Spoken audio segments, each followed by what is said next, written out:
On today's Locked On NBA, which teams in the NBA will change the most in the standings? Who got the best? Who got the worst? Which teams are going to change the most? And a ton of counted up, so much interesting stuff in the NBA. Let's talk all about it on today's Locked On NBA. Let's go.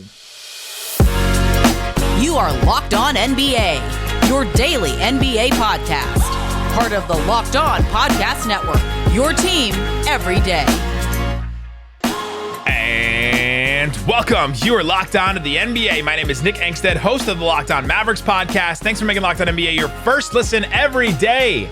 We are free and available on all platforms. No paywalls. We're on YouTube. We're on podcast platforms. We're everywhere. Go check us out on YouTube at Locked On NBA. Comment below, which team do you think got the best? Which teams will change the most in the standings? Which team will rise the most? Which team will fall the most? Let us know in the comment section below. And joining me, as always on a Thursday, host of Locked On Bulls. What you got for me, PatTheDesigner? Tony E's skincare routine really made him look a lot different.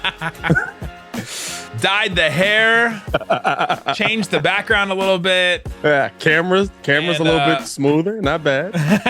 And I think I raised my voice octave once, I think. Thanks to Tony for taking over for me while I was gone, but we're back. The boys on Thursday are back. We got a lot of stuff to talk about today because a lot of teams in the NBA have changed. Like there's teams that added things. There's not a lot of teams that just kind of stayed pat. To use that phrase, that apt phrase. How you doing? Let's talk about the teams today that changed the most, that are going to move them, that are going to rise up in the standings next season the most. Let's start with those teams, and then we'll start with the team, and then we'll go with the teams that are going to move down in the standings. Those ones are easier, I think, because some of those stand out. A lot easier. And then we got a ton of counted up today.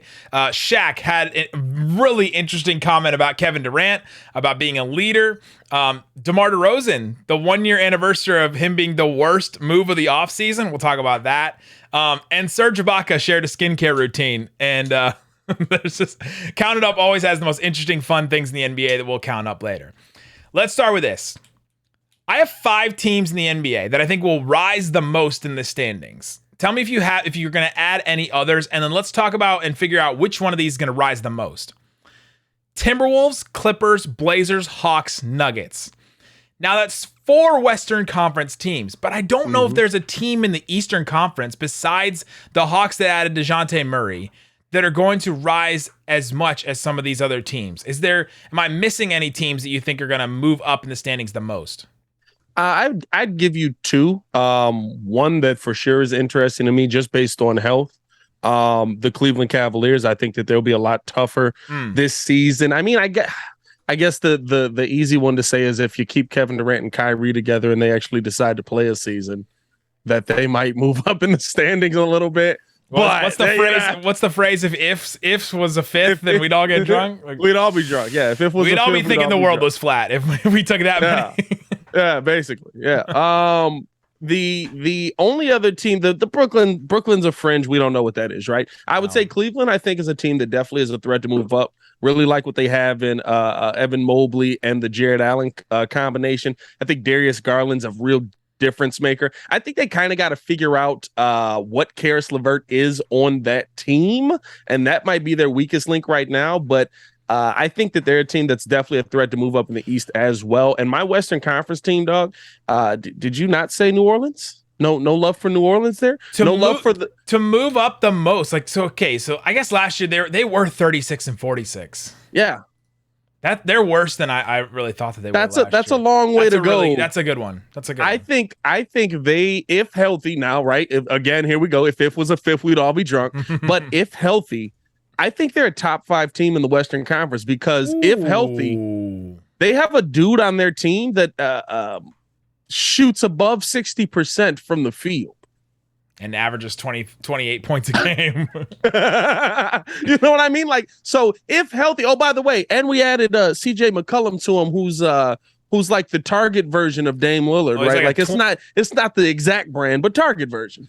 Pelicans are a really good one, but it's kind of hard to look at some of these teams because once you get to the top, like the Timberwolves finished 7th. They were 46 and 36. They finished 7th. They add Rudy Gobert. How much more are they going to rise, considering that we think the Nuggets are going to rise and the Clippers are probably going to be right back up there? The Clippers rise the most to me. They were 8th in the NBA. They were 8th in the West last year, 42-40. That team is rising the most. Like, I don't know if there's another team that I could consider rising the most spots, because they're going to get Kawhi back. They're getting Paul George back. Their team's almost too deep. I'm buying them. Now, there's all kinds of ifs with them too. Like take another shot for how many ifs the Clippers have. But I think they're moving the most spots up. The other team I think that can move the most spots up is the Blazers. The Blazers were 13th in the West last year with tons of injuries, and they were. I guess you got. They tanked the whole bottom out. They pulled that rug out from under themselves. They added Jeremy Grant, Damian Lillard back, like Anthony Simons. They signed him. Like, I don't know if they'll move up like into the top 5, top 6 in the West, but going from 13 to 500 would like drop, like they would rise up 5 spots. Which team do you think rises up more, the Clippers or the Blazers, from their respective spots? I would go Clippers, right? Because I think the Clippers really have a chance to be the best team in the Western Conference next year. I think they got to figure some things out at that point guard position, in my opinion, right? I don't like the individuality. Yeah, the guy that you're not feeling John Wall. I love John Wall, and I think John Wall was an excellent point guard on the Washington Wizards, but the Washington Wizards was 6 years ago.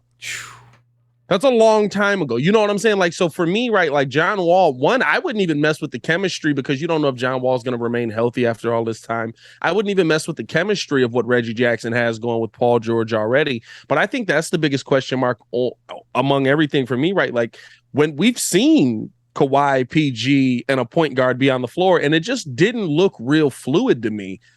So for me, right, like I would say the solution here is we watch PG play point guard in that playoff run that they essentially had, and Reggie Jackson played a little more off, and it looked really good. I would let PG play the point guard and allow Kawhi to play off ball, instead of coming down and kind of having that, okay, Kawhi, it's your turn to dominate. Okay, PG, it's your turn to dominate. Get more of a system in there. Again, right, we didn't really get to see it with Tyronn Lue, though. I will give the caveat to that. But I would say that they're the team I see rising the most outside. I just think the Blazers, they didn't do much to me. Like, you re-signed guys you had. The biggest thing you did was hope that Dame Lillard's going to be 100% healthy next season. Oh, they added Jeremy Grant. That's a real add. That's maybe the best wing that they've had since Nick Batum, right? Like, they just haven't had any good wings in a long time. And I think, and they added Gary Payton II. We should mention that one. I think that's a good ad for them as well. You know what? I take it. That's a really good move. I take it back. That's a good move. And they're going to try this year, probably. They did not. This is true. This team was playing some of the worst starting lineups I think I've ever seen in the NBA last year. Like, they would come into the AAC to play the Mavs, and I would look at the starting lineup and go, who is that? Like, I cover the NBA. It's my job. Like, I'm on Locked On NBA. I do Locked On Mavs. Daily shows, like daily watching the league. And there's guys on the Blazers starting lineup I didn't know at certain points in the season last year. My favorite thing about watching the Blazers games last year was being like, what? Wasn't that guy in the Bulls 2 weeks ago? Wasn't he in Knicks a week ago? How'd he get here? You got Lillard, Josh Hart, Gary Payton, Simons, Jeremy Grant, Nurkic is back. Like they just have some Nas Little. Like, they have some good pieces, and if it all stays healthy, they all stay together, then they're going to be better than 13th. That's my only thing, is they're going to be better than where they were. No, they'll be better. Be a 500 team. You got to think how far was it from 8th seed to the 2nd seed last year? I mean, there was a gap. yeah, huge gap. So, I mean, like, you might even see, I'll say this, right? You might see similar improvement from both teams, but just getting to the previous spot before his spot, right? So, like, that's why it's a good question. You know what I mean? Interesting. Let us know in the comment section below which team you think will rise the most in the standings next year. The Hawks is another team we should mention as well. They just, like, kind of pooped the bed last year. They add DeJounte Murray. Hopefully that settles their backcourt up a little bit. They're still just as deep as they were. Hopefully some of their pieces bounce back, like from some of the down years they had last year. They become a better team, and they jump up a bunch. But that top of the East is tough. It's tough to break into that. Coming up, let's get into some of the teams that will fall the most. These are a little bit easier because some of them are obvious. There are a couple that are not as obvious, and I'll tell you who those teams are coming up. But before we do, let me tell you about Bet Online. It's the best place to check out the odds and lines in sports. They have odds and lines for, I did this with Isaac on Locked On Mavs. Let me do it with you. Here we go. The NBA championship. There are there are 5 teams. Oh, they added a 6th one. Oh my God. There's 5 teams at the bottom that are plus 50,000 to win the championship. Plus 50,000. Which one of these teams do you think has the best chance to win the championship? 5 teams at the bottom that are plus 50,000 to win the championship. So you put down $100, you win $50,000 if one of these teams wins the title. Which one would you put $100 down on? Pistons? Am I just... Oh, okay. You gonna give them to me. I was like, am I just guessing? Pistons, Pacers, Thunder, Magic, Spurs. I would say the Pistons probably have the best odds. With Cade, yeah. Thunder, too, I think could be there. There's one team now, this wasn't the same as yesterday. There's a team now with plus 100,000 odds to win the title. And if you live down the street from me in Houston, Texas, maybe think about putting down $10 or $100 on your Houston Rockets on BetOnline, plus 100,000 to win the NBA title. Insane odds. Go check it out. All kinds of other stuff. They don't have just NBA. They have baseball. They have hockey. They have football. Oh, training camp. The Cowboys are in Oxnard, baby. Go check out all that stuff on BetOnline. All right, Pat, we're getting into the teams that will change the most in the standing next year. We're talking about the teams that will rise the most. The Clippers, the Blazers. One of those 2 teams will probably rise the most in the standings. The Pelicans, the Timberwolves. Now let's look at some of the teams that will fall the most, that will fall from their place in the standings. And let's start with the most obvious one. Those Utah Jazz. Even before the Donovan Mitchell trade happens, which we think will happen, I think that team will fall the most because they were 5th in the West last year. And between trading Rudy Gobert, losing, or the Denver Nuggets getting better, the Pelicans rising up, the Timberwolves getting better, the Clippers going to be better, maybe the Lakers are better next year. Like, there's just too many teams I think that will rise above them that team I think will fall the most. I agree. There's another team, though. I think that's gonna be that's gonna be a weird situation, right? Because with Utah, it's like, even if they keep Donovan Mitchell, I look at that team and I'm like, so it's just Donovan Mitchell shooting all the shots again. Like, well, and the thing is about them, they still have like a decent supporting cast around him. Like, they do though. It's Bogdanovich. It's, they traded Royce O'Neal, but like they still have some decent guys around him. Conley, Clarkson.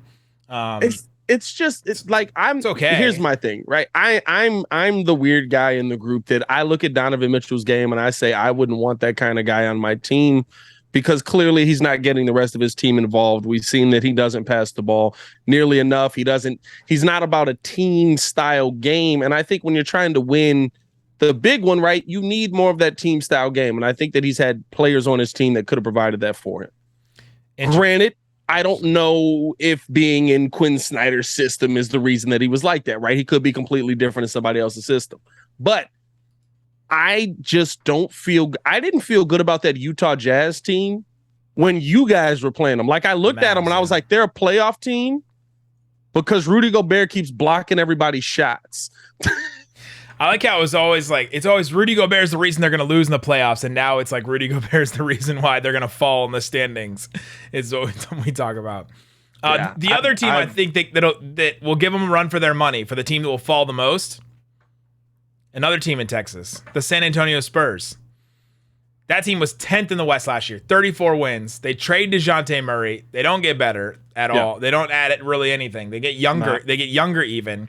They're looking at the guy in France, Victor Wembanyama. They're like, hey, that guy could be our next Duncan, could be our next Robinson, be our next Kawhi. Which team falls more, the Jazz from 5 or the Spurs from 10? Jazz from 5. If the Jazz trade Donovan Mitchell, then yes, 100%. Like, there's just, that team is just going all the way to the bottom. And it's right. It's at that point, right? Like, you're starting to move on from some of that supporting cast as well, right? Like, I wouldn't think that you would want to hold on to Patrick Beverley. There's value in a Patrick Beverley. You add him to a championship level team. There's a lot of teams that would look at a Pat Bev. Like, there's other value on that team. Like you said, that supporting cast is nice. So I feel like they would they would give the Spurs a run for their money with their tank job. Like that's what it would become. And you think we think, at least I think the Mavericks hope that they're going to have some kind of fire sale after they trade Donovan Mitchell, right? Like you mentioned, Beverly, Conley, Clarkson, Beasley, Bogdanovich. They probably keep Jared Vanderbilt, the youngest of that group, but even him, like, I don't know if anybody is safe at this point. Is Walker Kessler safe, the rookie? Like, I don't know how much they want to like rebuild and how much they believe in some of those guys they got from Minnesota. So it's interesting that those two are going to be tough. Who falls? Let us know in the comments below. Who falls more, the Jazz from number 5 or the Spurs from number 10? A couple other teams I think that could fall a little bit on their side of things. This team is tough because they didn't finish that high, but the Charlotte Hornets are kind of a low key team that I think will fall because Miles Bridges, we don't know what's going to go happen with him. I'm going to guess he doesn't play all of next year, right? And then that's a big loss for them. And their center situation went from questionable to like, okay, I guess we're going to do, I guess Mark Williams is our answer. A rookie center. Like, it's just going to be a learning curve. Not that he's a bad center or anything like that. It's just going to be a learning curve for them. With LaMelo and new coach bringing back Steve Clifford. Like, maybe Steve Clifford brings the little like defensive boost that he seems to bring to some of these teams that only last like 2 years. But I just think that team is gonna fall a little bit. I think that team is going to fall quite a bit. I think because of what we talked about with other teams getting better in the Eastern Conference and teams that can move up, right? Like, I think that Charlotte's team, when I watched them in the playoffs last year, all you saw was LaMelo making passes to wide open guys that was falling right in their hands and missed shots. And so I said, well, going into this offseason, they've got to prioritize and finding at least one shooter. Like, you need a big man for sure. You'll get that in the draft, but you got to prioritize finding at least somebody that can knock down a 3-point shot. You didn't want to bring Bridges back before the incident happened, and now you're absolutely not bringing him back. But you didn't want to bring him back before the incident happened. He was the one guy that could shoot somewhat on that team, and you didn't get LaMelo any shooters. Like, it's mind-boggling to me that on a team with a great point guard that can also score the ball, you're putting them out there with a bunch of dudes that just can't knock down shots. What's that like? Welcome to multiple teams. Honestly, welcome to the Lakers. The Mavs 3 years ago. It's the Mavs 3 years ago. The Lakers are definitely like that. I was listening to Locked On Lakers. They did a Locked On Lakers Warriors crossover, and he's like. And Brian Kamenetsky was like, you know, LeBron's the best shooter on this team. And they start going through the roster, and they're like, well, what about Austin Reeves? He goes, you know, Austin Reeves shot 33% from 3 last year. And he starts going down the list, and you're like, oh, dang, LeBron's the best shooter on that team. But yeah, well, he's deadly when he looks at the palm of his hand and then puts it up. That is the worst, most dangerous shot of all time. As long as he's only seeing one rim, right? As long as it's not 3 rims. Aim for the one in the middle. The other team I think that could fall a little bit, and I know that this is going to seem like I'm just being a hater in the Western Conference in the Southwest Division. I think the Grizzlies have a chance to fall. I think the Grizzlies caught some lightning in a bottle last year. A lot of their success was in transition, defensively getting stops. They lose Kyle Anderson. They lose DeAnthony Melton. They're going to be without Jaren Jackson Jr. for a little while in the season. Yep. Like, there's just a chance for them. Like, I know a lot of their fans are just lamenting that the roster didn't get better. And so I think that there's a chance for them to fall too, especially since they had such a good season last year. I mean, number 2 in the West, and you're thinking, all right, well, the Nuggets will be better than them. The Pelicans or the Clippers will be better than them. Like, you can even talk yourself into just some of these other teams. The Warriors will be better than them, because think about the Warriors, like, run of injuries last year. Like, just because they had such a good season last year, I think they could fall. No, 100%. I agree with you. I am a Ja Morant fan. A lot of people don't know me and my co-host on the Breeze, P Kid. We're going at it over Anthony Edwards or Ja Morant. So when they met in the playoffs, we were loving it. And Ja Morant came out victorious, and I loved it. And then they got Rudy Gobert, and the Grizzlies did nothing. And I looked, and I had to go, wow. they're definitely going to be better than the Grizzlies next year. Yeah. Like I love what Ja Morant's game is, but without Jaren Jackson, that takes away a lot of his ability to get downhill where you've got that big on the wing that's able to space things out to get that big man out of there. Steven Adams isn't going to do that for you. Brandon Clark's not going to do that. Brandon Clark's not going to do that for you. You lost Kyle Anderson, who was just consistent for you the entire season. I think the Grizzlies got worse. Now, here's the thing, right? I don't think they fall out of playoff contention. No. But I do believe that I think next season they'll go from a 2 seed to somewhere around a 6 or 7 seed. They just didn't get better, and there's a lot of teams in the Western Conference that we already named that did. Yeah. Let us know in the comment section below. What do you think? Let us know on Twitter at Nick Van Exit, at PatTheDesigner on Twitter. And coming up, let's count it up. Our favorite segment of the week. We'll count up the most interesting, fun things in the NBA. Shaq has something to say about KD. NBA executives last year had something to say about DeRozan. Darvin Ham has something to say about Westbrook. We'll talk about all that coming up. All right, Pat. We've been talking about the teams in the NBA that are getting better, getting worse, that are going to move up in the standings. Now let's talk about the most interesting, fun things in the NBA in Count it up, count it up, count it up, count it. Count it. Shaquille O'Neal was talking about Kevin Durant, and he had a great quote. You can go read it. It's everywhere. But the part that stuck out to me about Kevin Durant and about his trade request from the Brooklyn Nets, Shaq said, "When you put a house together, you as a leader should make it work. You as a leader should make it work." So, Count it up. how many times did Shaq not make it work, Pat, in his First career? off, was that Shaq? Or That was my Shaq. Or was that like Great Value Mufasa right there? What was that? Simba, remember who you are. yeah, that's what it turned into halfway through. How many times the leader did Shaq not make it work? At least one major time. I don't count Orlando. I don't count Orlando. No. Because listen, he wanted out. They didn't give him as much money. But the Kobe Shaq one, like that to me was leadership. Like even as much as Kobe was an ass, right? We know this. Like he was not the greatest teammate. Those guys didn't see eye to eye, but he wanted out of there. He asked for a trade, and I don't get calling out somebody when you kind of did the same thing. Like here's the thing that I will give Shaq credit on, and I was gonna go the same way with that one. But Shaq did win. So there is that to go into a part of it, right? Him and Kobe won. I think you can argue that Shaq was really kind of the focal point during that first championship as well. So like Shaq got the job done, wanted what Kevin Durant's big money kind of like that, and LA wasn't going to give it to him. Kevin Durant is making Shaq level demands, and he hasn't been out of the second round yet.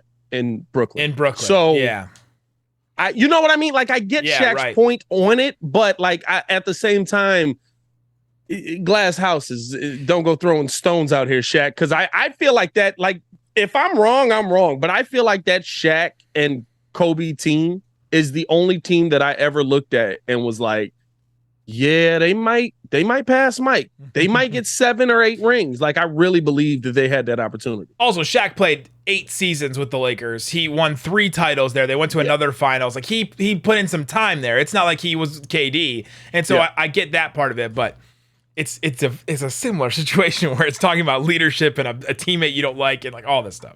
Yeah. 1 year ago, beginning of August, ESPN did a survey of a bunch of NBA scouts and executives and people around the league, and they voted on a bunch of different things. And one of these things, I brought this up, not Pat. I want everyone to know that. They voted on the worst move of last offseason. Who was it, Nick? The most votes was DeMar DeRozan. He got 3 votes. Westbrook only got 2 votes as the worst move of the offseason. Count it up. DeRozan last year was 9th in MVP. Is DeRozan higher or lower in MVP next year? And let's just rub it into these scouts' faces a little bit more. I do believe he'll be lower in MVP voting next year because I think a healthy Zach LaVine, a healthy Lonzo Ball, Io DeSumo taking a step, hopefully Patrick Williams also taking a step, guys like that. I think they take on more of the scoring load. DeMar was asked to do a lot. Like it was like, I came here with a team and half you guys are dead now. So I have to score now. Now I have to put up 40 consistently. But yeah, to everybody who voted on him being the worst free agent signing of the offseason, one, you were wrong. Two, you couldn't have been watching him at all in San Antonio, which is what cracks me up about a lot of these big shows that have to talk about everybody at once. Because it's like, you're not watching Spurs games with DeMar DeRozan. Let's not act like you're tuning in for 42 of these a year. If anything, to me, last year, that move was going to be, it's going to be a great regular season move, and they're going to have some problems in the playoffs. And they did, right? Like, that's just sort of what it came down to. Like, there's no part of me that said, oh, that's going to be just a bad move for them. It's not going to work. There's maybe a chance where I thought, I don't know if there's enough shots to go around, but they made it work. Yeah, and I think that the part that people forget, right, is Lonzo Ball is the biggest difference maker in all of that, him being healthy. When he was healthy, Zach LaVine and DeMar DeRozan were the best scoring duo in the fourth quarter for a solid 35 games of the season, both averaging about 26 and 28 points a game. I think they led the NBA in fourth quarter points for a little while there. They were the kings of the fourth together. So like, it spoke to everything that DeMar was doing in San Antonio. Like, he wasn't scoring at that level, but he was distributing better. He was allowing his teammates to get involved more. Why would we think that wouldn't work with a guy that shoots the three ball almost at 40%? According to The Athletic, there's a report that Darvin Ham, the new coach of the Lakers, will have more power to bench Russell Westbrook down the stretch of games next year. Count it up. Westbrook will play more clutch time or sit more in clutch time. Count it up.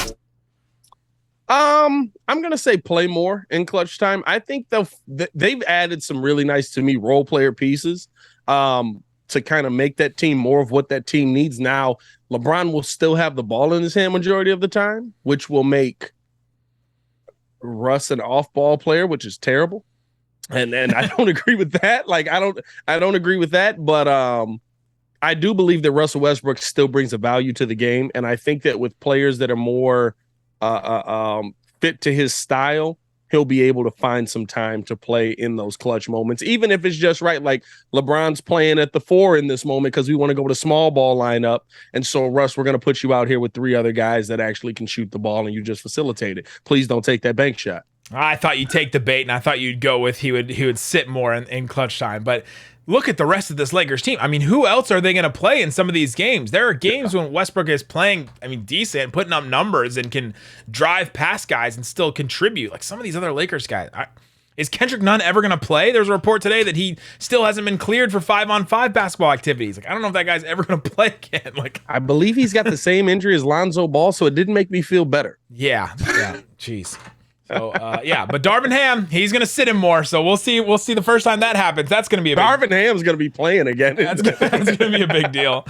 Serge Ibaka on his Instagram shared a 5-step skincare routine. Skincare is very important for men and women. But his skincare routine included a toilet paper mask, which made me think that it might be a joke. But then he actually went through the rest of his skincare routine. 5 steps, though. Count it up. Count it up. More steps in his skincare routine or more points scored per game next year for Serge Ibaka? Well, first things first, whenever you say Serge Ibaka shared something on the internet, I instantly get nervous because the skincare is not the worst thing he's ever shared. It's the making people eat snakes and the kitchen stuff like that. Yeah. But I'm still going to give him credit because he's just so tall that he'll stumble his way into 8 points a game. So he's only got to get to 5.1. Like, it really doesn't have to be that much. I'm going to say he's going to have more points than the skincare routine. But the problem is the skincare routine can always pivot and more steps can be added. He's just got to catch somebody underneath the basket 3 times a game that just gets enthralled by this glowingness of his skin so he can just dunk it, right? Like, that's all he's got to do at that point. Run up on defense. This guy is beautiful. Oh, that is a beautiful man right there. Wait, did he just dunk on me? LeBron James, have you heard of him? He's close to a bunch of records next year. Somebody on Reddit went through a whole bunch of them and said how close he is. He's like really close to passing Kareem. I didn't realize like how close he is to passing Kareem. Yeah. In points, he's like 13,000 points away, or no, 1,300 points away from passing 13,000 Kareem. is a lot. Yeah. if he plays 80 games, he could average 16.5 points a game and pass Kareem next year. Now, here's my count it up. If he averages 22 points a game, he'll do it in 60 games. If he averages 30 points a game, he'll do it in 44 games. So, count it up. Will LeBron James pass Kareem in 60 games or 40 games? Which one? Closer to which number? I'm going to say closer to 40 because me and you were having the conversation before we got on here. Listen, I think that Lakers team has more pieces to go to, but LeBron's still the best scorer on that team at 30 this points point. a game last year. I think it'll be closer to 40. I think it'll be a little above 40. I don't know if LeBron averages 30 points a game. I'm hoping it's tough to give him the benefit of the doubt, but I'll give him the benefit of the doubt and say AD will play more than 2 games next season. So shoot better than 18% from 3. You know what I mean? So I think that'll make a big difference in him averaging 30 a game, but I do think he's still a 25 plus point a game guy. So I'd say closer to 40. Yeah, and just who else is going to score on this team? Like, it's 44 games. He's going to do it. I think I'm going to call it. He's going to do it in 44 games. It's going to be like right in the middle of the season. That's a good number. Yeah, that's a good number. It's 30 points. He just has to average 30 points a game, and he gets it in 44 games. That's it. That's it. Just 30 points a game in the NBA. That's it. He's been doing it since. He's been doing it since 2004. I think you and I were in middle school in 2004. Legitimately. He's still doing it. We have houses now. We have families. I'm successful.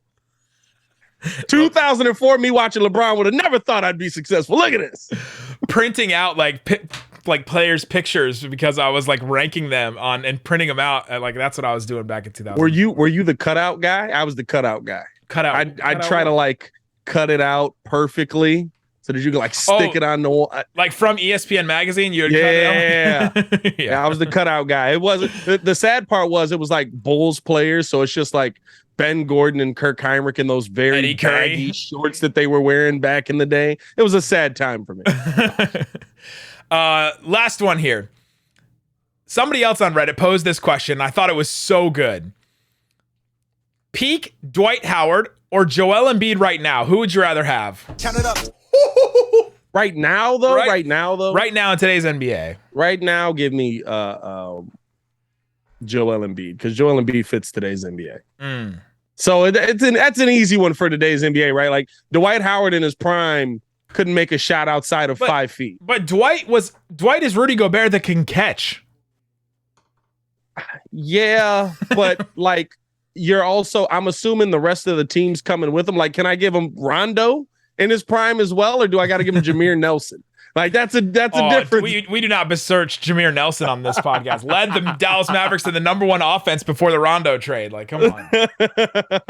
I'm just saying. Like, it's a big difference if I got like a great point guard all time. I'll take Luka passing him the ball if I can put him with Luka in today's NBA. Luka's playing with either of them. Would you rather take Embiid or Dwight Howard? Ooh.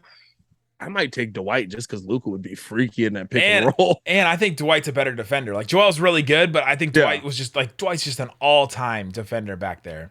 And the oop would be ridiculous. The pick and roll with Luka, and like I know there's people right now just like, are you kidding me right now? You would take Dwight over Joel Embiid. I forget how good Dwight was defensively.